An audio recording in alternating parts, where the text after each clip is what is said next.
ఒకసారి శ్రీకృష్ణుని కుమారులు అడవికి వినోదం కోసం బయలుదేరారు. దారిలో దాహం వేసింది వాళ్ళకి. వారు నీటి కోసం వెతుకుతూ ఉంటే వాళ్ళకి ఎండిపోయిన బావిలో ఒక పెద్ద ఊసరవెల్లిని చూశారు. అప్పుడు దాన్ని కాపాడేందుకు ప్రయత్నిస్తారు. కానీ భారీ ఊసరవెల్లి కొండంత పరిణామంలో ఉంటుంది. తాళ్ళు ఇతర పరికరాలు ఉన్న బలమైన యాదవులు దాన్ని అస్సలు కదిలించలేకపోయారు. అనేక విఫల ప్రయత్నాల తర్వాత వాళ్ళంతా తిరిగి రాజభవనానికి వెళ్ళి శ్రీకృష్ణుడికి విషయాన్ని చెప్తారు.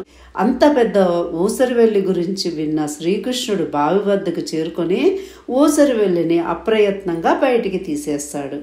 కృష్ణుడి దివ్య స్పర్శతో ఊసరవెల్లి ఖగోళ దేవతగా రూపొందుతుంది. ఆకస్మిక మార్పుతో ఆశ్చర్యపోయిన కృష్ణుడు తనను తాను పరిచయం చేసుకోమని ఆ వ్యక్తిని కోరుతాడు. అప్పుడు ఆ వ్యక్తి కృష్ణుడికి తన కథ ఇలా చెప్తాడు.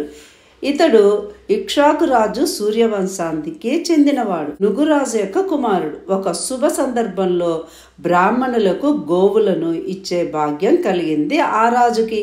కానీ రాజు దానం చేసిన ఆవు తిరిగి రాజగోశాలకి తిరిగి వచ్చింది. రాజు నిర్లక్ష్యంతో అదే ఆవును మరో బ్రాహ్మణుడికి దానం చేస్తాడు.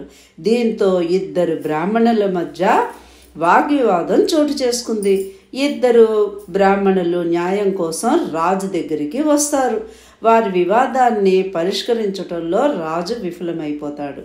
అప్పుడు రాజుగారు ఆవుని అలా వదిలేసి 100 ఆవులను ఒక్కొక్కళ్ళు స్వీకరించమని కోరుతారు. బ్రాహ్మణులు ఇద్దరు ఆవును వదిలి తృప్తి చెందకుండా అక్కడి నుంచి వెళ్ళిపోతారు. మరణానంతరం రాజు యొక్క ఆత్మ అతని మంచి పని యొక్క ఫలితం మీద అతనికి తెలియని చెడు చర్యల యొక్క పరిణామాల మధ్య మొదటి ఎంపిక చేసుకోమని కోరుతుంది. అతను మొదట తన చెడు చర్యల యొక్క పరిణామాలని భరించాలని ఎంచుకున్నాడు రాజు.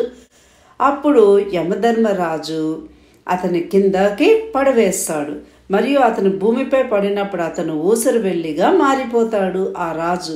అప్పటి నుండి అతను 1000 సంవత్సరాలుగా ఊసరవెల్లి రూపంలో ఎండిపోయిన బావిలో కూరుకుపోయి ఉంటాడని చెప్తాడు తన కథ. కృష్ణుని మనోహరమైన స్పర్శతో అతను మోక్షాన్ని పొందాడు.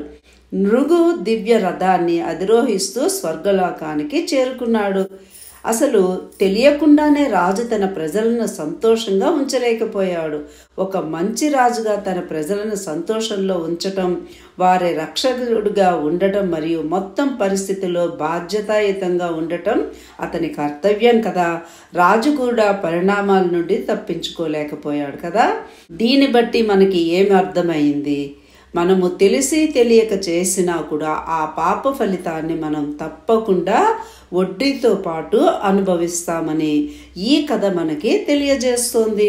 ఇంకోసారి ఇంకో విషయం విందాం.